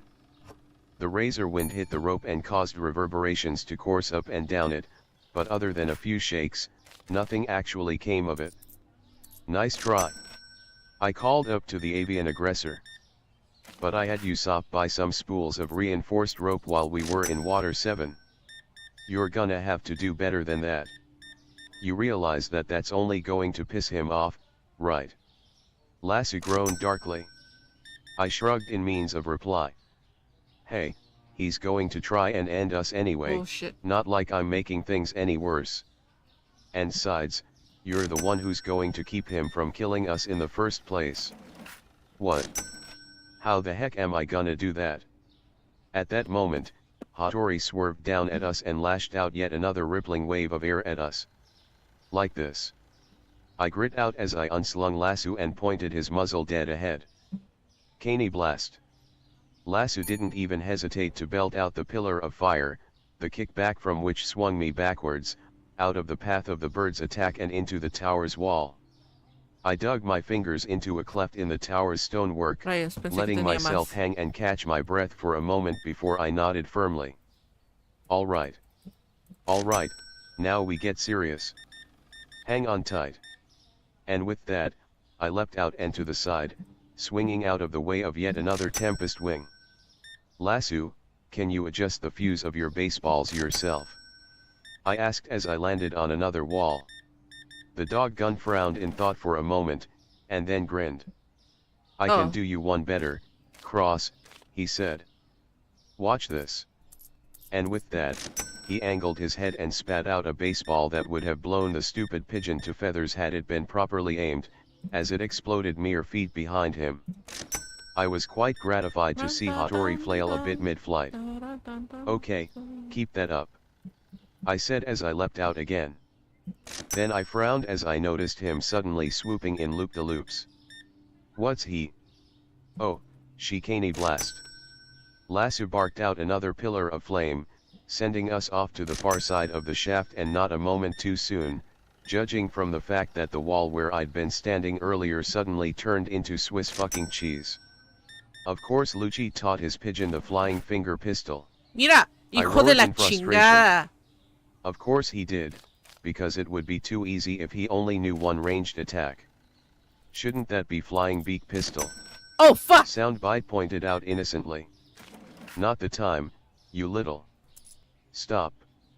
I instinctively swung Lasso around and braced at his warning shout. My The cannonball bad. he vomited up, bringing us to a halt mere inches from the incoming Tempest wing that would have intercepted us otherwise. That was way too close, I whimpered, before hastily blasting myself back to the wall and running around the shaft as a flying nose beak whatever nearly clipped my shoulder. Lasso! I howled. Hold still for just a minute, he barked, before chuffing. Gotcha. Caney Cannon Barrage, Ak Edition. I braced myself as Lasso rammed into my shoulder, going full rapid fire as explosion after explosion rocked the stairwell. While I didn't hear a some more squawk of chocolate? avian Fuck. death, I also didn't have to dodge any more air pressure attacks, so I decided to call it a win. After a few minutes, though, I felt the explosions taper off and then stop entirely. He's pulled up and I can't aim that high, Lasso growled in answer to the unspoken question. Wait, he what? Shit, I spat as I stared upwards after the feathered menace. He finally got wise and decided to go for our anchor, and there's fuck all we can do to stop him. Suddenly we jerked to a stop. Que te dan un Not that billete it grande matters, y estás media hora considering en el we're out of cambio, rope, yo llegué a hacer Soundbite eso. noted with a nervous No chuckle. mames. Gritting my teeth, I glanced downward, hoping for something to get us out of this mess. The only things I saw were that the nearest stair landing was far enough down that a drop would break my legs and a bloodied Bluno moon, walking. I took a second to blink in shock at the sight of Bluno hovering in the air and frantically looking around before grinning as an idea popped into my head. Guys, fair warning, Chocolate. I'm about to do something really stupid, I notified them matter-of-factly. What else is new? They scoffed. Mira, Yeah, puto. well, this is going to be particularly bad, I said casually. And with my partners sufficiently warned, I aimed Lasso above me, and unlatched the rope. CANI blast. It took more gymnastics than I was normally capable of, and I'm almost certain that I pulled something in the process, but the end result was the same. Lasso's blast launched me downwards and I was able to slam my foot. Dynamic entry. Wah. Crunch. GWAH. Dead center in Bluno's face. Y luego I held vienen my los position últimos, balancing no me on the puedo alejar full-haired del man's face for a pinche de la second before leaping caja. forward and jumping to the stairwell. I panted heavily as I fought to catch my breath before shooting a finger up into the air. And all that, I announced in a grandiose tone of voice, while stone cold sober. GRGH. Bluno cursed for a second as he nursed his shattered nose before directing a murderous glare at me, somehow still maintaining his moonwalk. Cleaner and oil. Cross, you damn son of a. We interrupt this worthless death threat for a breaking news story. CP9 agent with a power level of 820 proven to be useless against gastrophony. More at 11. Soundbite boomed. Bluno blinked dumbly at us. What? Then Soundbite's ear-rending roar hit him dead on. He snapped his hands to his ears, and promptly dropped like a stone when he forgot to keep his legs kicking. I glanced over the edge of the railing and cocked an eyebrow. Well, that was easy. It's a sad day for CP9 when a pigeon is more threatening than a bull, Lasso sighed. That brought me up short as I thought things over. Good grief. I'm fighting a pigeon, I just kicked a bull in the face, and a giraffe cut this entire tower in half. Zoro was right, this place is a zoo. An ice lobby, the most magical place in the Grand Line. Soundbite cackled. I groaned as I ground the bridge of my nose. Snacks. Damn, now my memories will forever be tainted. Anyway, let's get moving and... Clonk. Ow. I flinched as I felt something smack the back of my head, something that probably would have hurt a lot more if this were a few months ago. I glanced back and identified that it was a rock that had hit me, prompting me to blink in confusion before looking around to see who could have thrown it. I then began to question my perception of reality when I caught sight of two pebbles floating in mid-air and tapping against one another. Soundbite, can I blame you for this? I asked only slightly desperately. Too much credit. And that's no delusion, that's Morse code, it's Sanji. Say what? Yeah, and he's saying. Lasso narrowed his eyes as he followed the tapping. Stay out of this cross. I felt my eyes twitch before I crossed my arms and scowled. Get off my case, Combat Cook, I needed a safe way to the stairs and he was my best option. And anyway, I smirked tauntingly. Shouldn't you be going after him rather than staying here yapping at me? The pebbles flinched and hastily tapped out something I suspected was distinctly insulting before they dove over the edge. I watched them for a second before exchanging glances with Lasso. Not even going to question it, you. Nope, he shook his head flatly. Good, Soundbite barked just as the line I'd been dropping on fell past us. Because the feather rat is on the move again. Run. I decided to follow that excellent advice and run like hell. Oh. And 3, 2, 1. Vivi counted down under her breath as she watched the second hand on her watch tick away before nodding firmly and snapping it shut. It's been 5 minutes, Luffy and Lucci should be well into it. I doubt we'll get a better chance than this. She glanced over her shoulder at Konis and Suke. Are you ready? Konis nodded in agreement as she adjusted her goggles before wrapping her arms around Vivi's waist. Ready and willing. Suke concurred as she dug her claws into her owner's back. Vivi then turned her attention to her Karoo. Ready for this, Karoo? The supersonic spot-billed duck snorted firmly as he snapped his visor down over his eyes. Quack. All right, then. Vivi grit her teeth as she wrapped her hands in her partner's reins. Let's do this. She gave the reins a firm snap. Hiya. Quayak. Karoo squawked loudly as he started tearing down the tunnel at breakneck speeds. The duck and his riders had left Luffy and had been waiting more than a kilometer away from the Bridge of Hesitation. Karoo cleared that distance and tore into the bridge's warehouse in less than 20 seconds. To most anyone else entering the room, it would appear as though there was some sort of malevolent haze ripping the room apart. This would be on account of Luffy having gathered that he would only be able to beat Lucci by going all out straight off the bat and Lucci eagerly meeting him in turn. The result was their forms being barely visible as a lobster red rubber man and a menacing anthropomorphic leopard in a black suit matched blows and otherwise rendered themselves as barely colored blurs in the air. Karoo, however, was not most anybody. He was a supersonic duck, and in order to properly cope and process their environments while running at their maximum speeds, supersonic ducks had evolved so that no matter how fast they moved, their brains would automatically speed up and allow them to keep up and not crash into anything. The end result of this miracle of nature was that where Vivi, Konis, and Su only saw an unintelligible nothing, Karoo was at least able to follow Luffy and Lucci as they flashed around the room, pummeling, parrying, dodging and overall performing a danse macabre in all but song.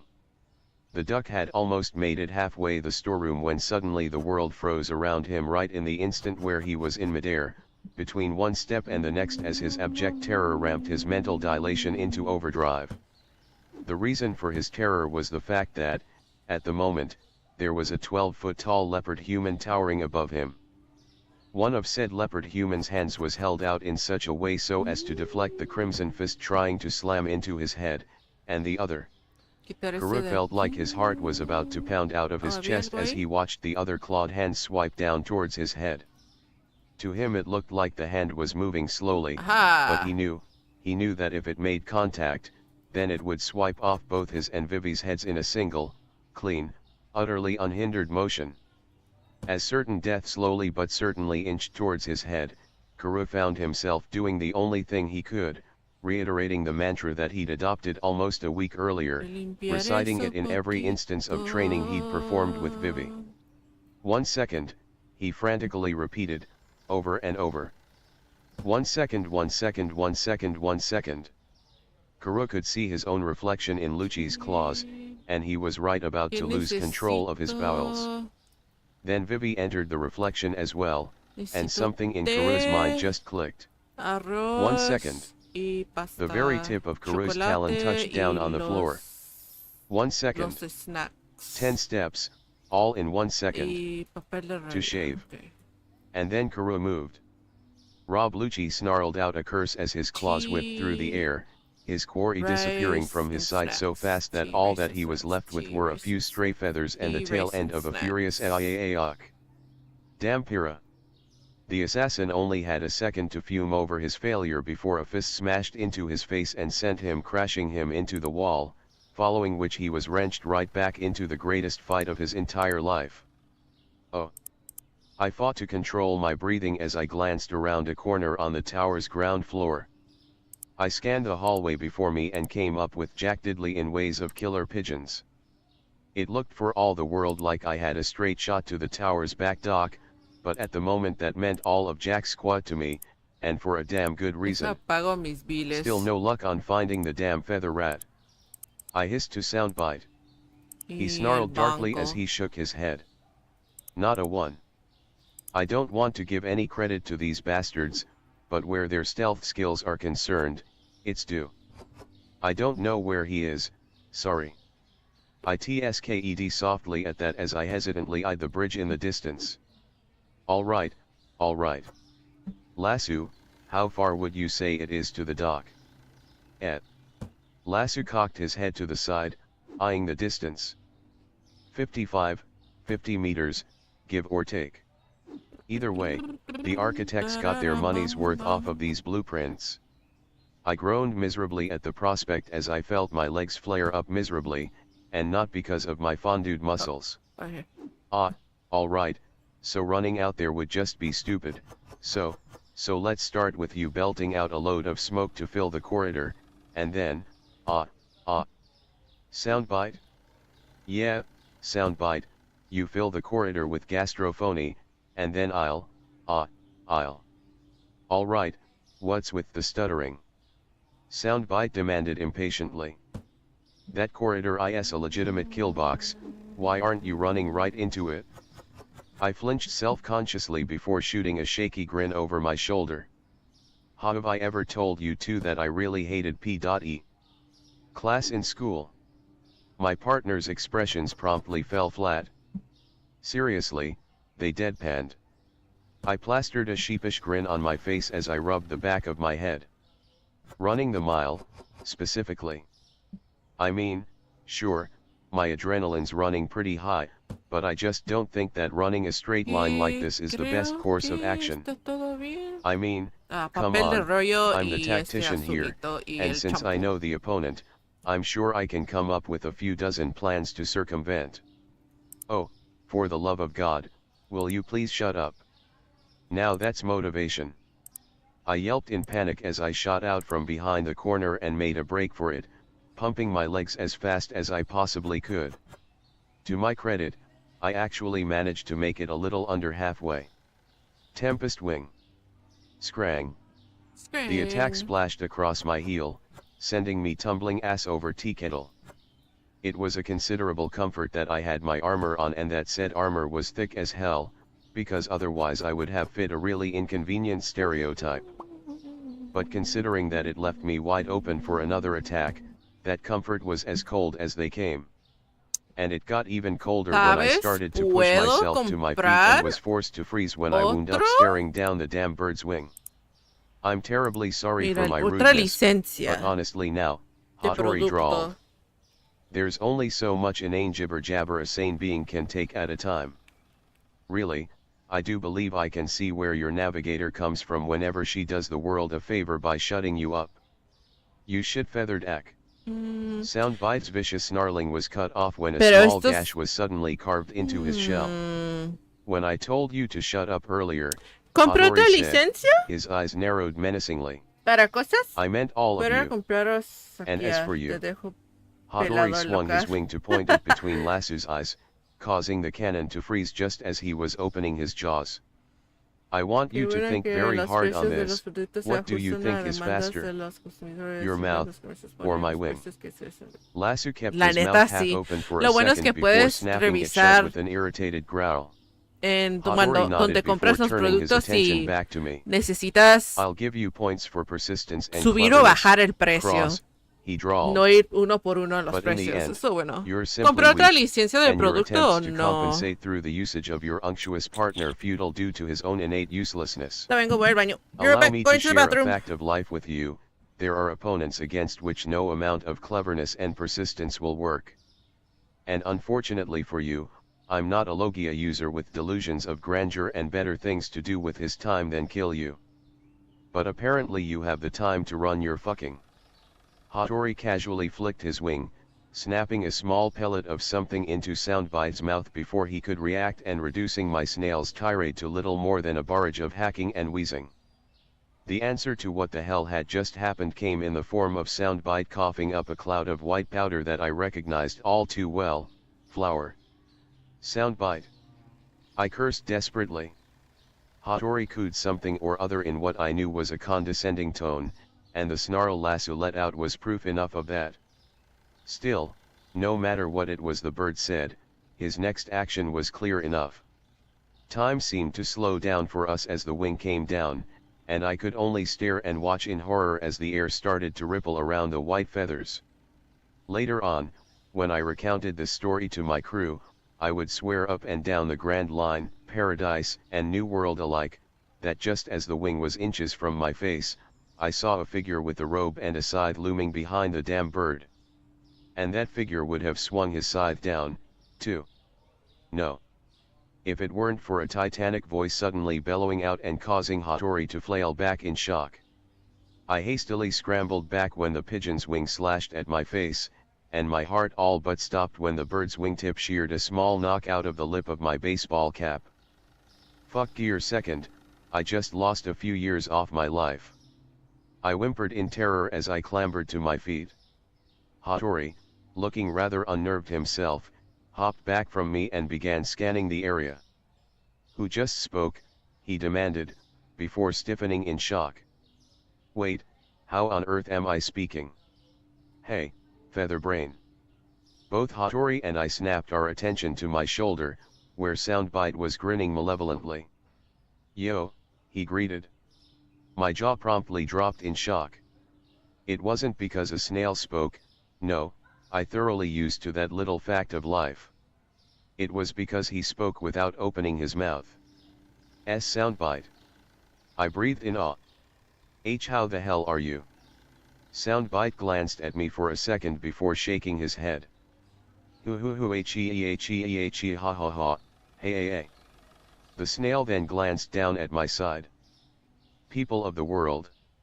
I have a message of my own.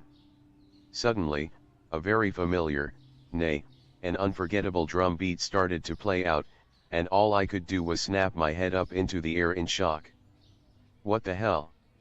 I have a message that I want to share with some people. Oh. To the warlord of the seas known as Don Quixote da Flamingo. Fuff yuff yuff yuff yuff you. Fuff yuff yuff yuff yuff you. Said warlord was currently hunched over and snickering on the deck of his ship, en route to getting the hell out of the no-man's land that lay between Totland and Kaido's empire. The events of the last few hours had been seriously taxing his ability to suppress his laughter, and it was taking a lot of effort not to start cackling loudly enough to wake the whole of the ocean. Not that anyone was still asleep, mind you.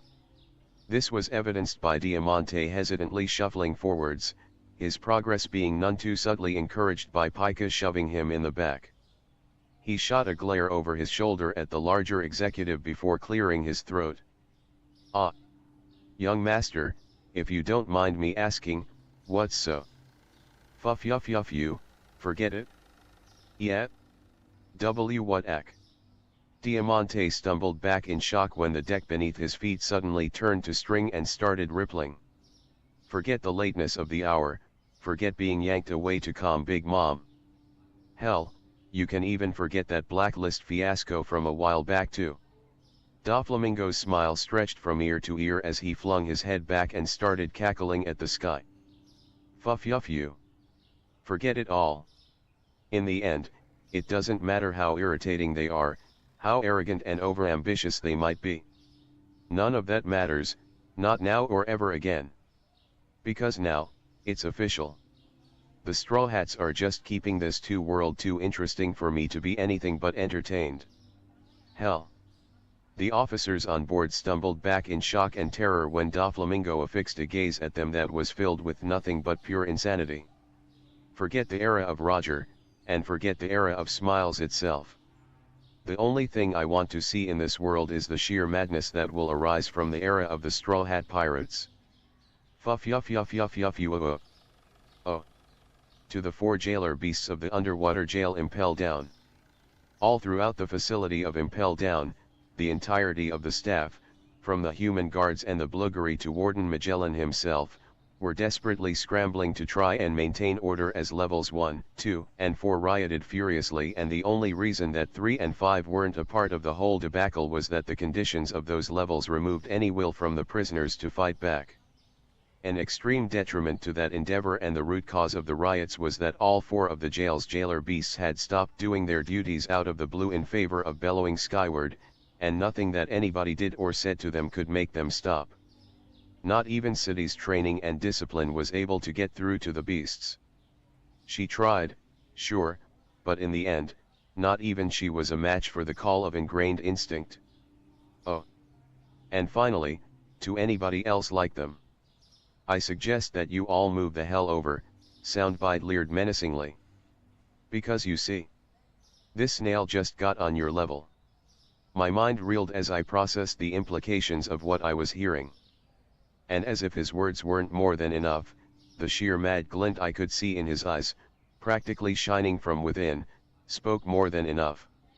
You. Soundbite, I stammered weakly. Did you just awaken? Soundbite giggled ecstatically. Hell yes. And ya know what, Cross? I don't blame you for not being much help back in Skypiea. I didn't before, but still. See, in the end. The reality is that you couldn't have helped me figure it out. He shook his head with a nostalgic look. Because there just is no figuring it out. Awakening, an accurate name. 1 second you don't have a clue, and the next. You wake up from a deep sleep and you understand everything. He leaned his head back and basked as a chorus of trumpets blared.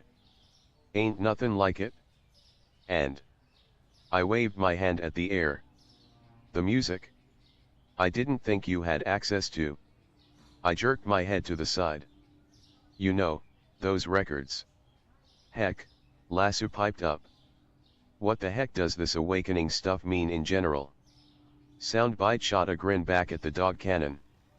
On the music, I think that bastard just chose to step off. As for everything else? Before, I was just an amped up mimic and ventriloquist. Now. Will, admittedly I'm still trying to figure out all the bells and whistles, but from what I've managed to puzzle out. He grinned eagerly. Back in Logtown, Nami called me a god of noise after I got my rig. She was exaggerating then. Soundbite's grin stretched wide as an orchestra of strings sang to the heavens. That title isn't hyperbole anymore. I felt almost limp as I processed what I was hearing. And some part of my mind was actually registering that the trigger that brought about this awakening, that his surpassing of this limit, was all just to save me. Humbled by a snail, some odd things had happened to me since I entered this world, but I was reasonably certain that this took the cake, and in a way I liked. My musings may well have led to some sort of heartwarming moment, were it not for the fact that Hattori used that moment to prove that he took far more cues about restraint from Jabber than his master. So, you've managed to figure out a way to emit noise without using your throat? Hattori snorted as he swept his wing out. What of it? Nothing's actually changed. The only true gods in this world are the celestial dragons, and even with that traitorous princess you salvaged, your crew is so far below them as to be pitiful worms crawling in the muck below the scum. In the end, you and your powers are still nothing short of utterly useless.